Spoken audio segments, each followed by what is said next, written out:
Hi there, my name is Wade from Plastic to Parliament. And I thought I'd make this brief video really as an appeal for help from you, all of you zero wasters, because you guys understand the issue of waste more than most people and are actually taking action already in your personal lives, which is probably the hardest thing to possibly do. Now, what I started was a letter writing campaign essentially to MPs in Parliament, but creatively, I guess you could say, encouraging people to stuff their letters full of single use, non recyclable plastics to illustrate the problem that they are creating in our society. And I know that you guys already know that. So, anyway, the reason for appealing to you is one, because you understand it so well. Secondly, because you're already taking action. But thirdly, because there's just so many of you, almost 30,000 in this group alone, and together you are an enormous political force.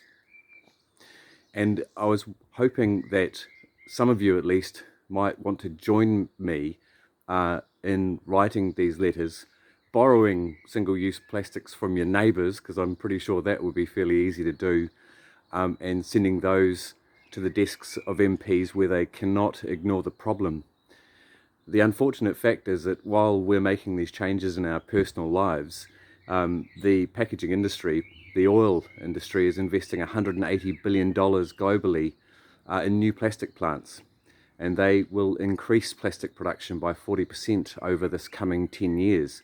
So while we're making these great decisions, these enormous forces are driving more and more of this stuff into the economy, into our environment. And consumer action alone is unfortunately not going to resolve that issue. It really requires regulation from government to set reduction targets on that packaging. I'm advocating a plastic tax on virgin plastic imports for packaging to make it more expensive and therefore not as attractive. I'm advocating a ban on avoidable single-use plastics where we can and immediately, and also advocating that all political parties have a plastic reduction policy in place, because we just don't know who's going to end up in government at one time or another. So thanks for spending a couple of minutes with me and hearing me out. The group is Plastic to Parliament. That's plastic number 2 Parliament. I'd really love it if you'd join me in this crazy escapade and help me out. And thanks for doing the good things that you already do. Cheers.